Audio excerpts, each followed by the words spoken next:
So for today's video mga idol, magbabagi tayo ng tutorial ng fried chicken dahil trending ang fried chicken ngayon mga idol. At bahagi tayo kahit nasa bahay ka lang, kayang-kaya mong gawin ito. Lalo na sa mga bata ay gustong-gusto ito mga idol. Hindi ka na mahirapang magpakain sa kanila. So hindi na natin papatagalin pa mga idol, let's go! So dito nga mga idol, meron tayong 1 kilong Thai part. Hatiin natin sa dalawa dahil dito lang naman sa bahay.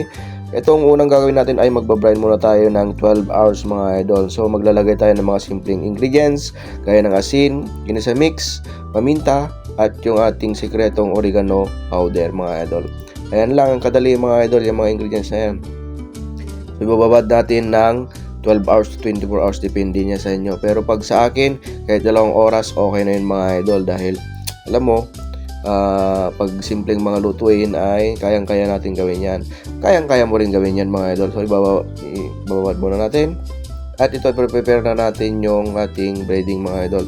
Naglagay ako dito ng 1/4 cup na cornstarch at 1/8 cup na all-purpose flour. At yung ating asin, paminta ulit mga idol, at ginisa mix.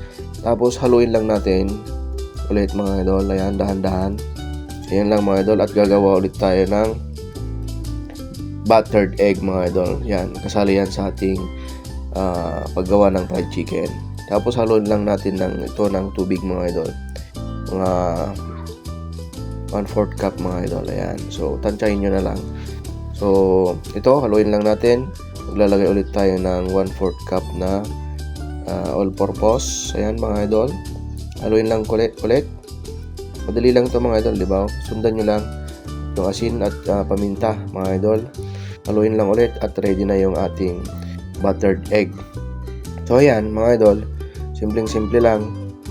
At ito na yung ating chicken mga idol na na-brine. Ilalagay na rin natin sa buttered egg.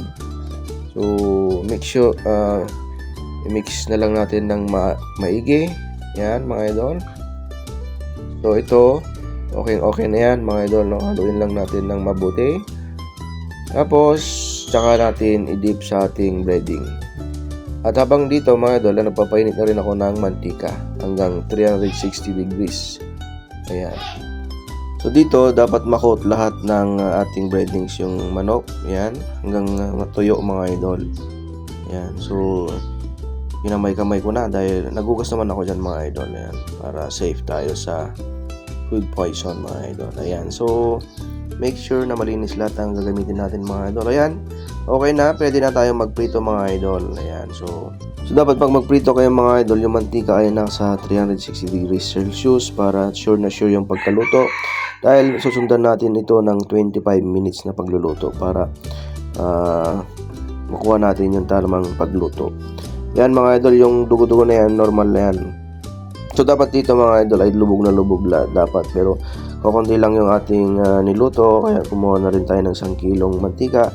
So ganyan lang, pero okay na yan mga idol. Pag nasa bahay ka lang, okay na yan. Pero kung gusto mong mag-business, dapat lubog na lubog yung ating manok sa mantika mga idol. So tapos na ng 25 minutes.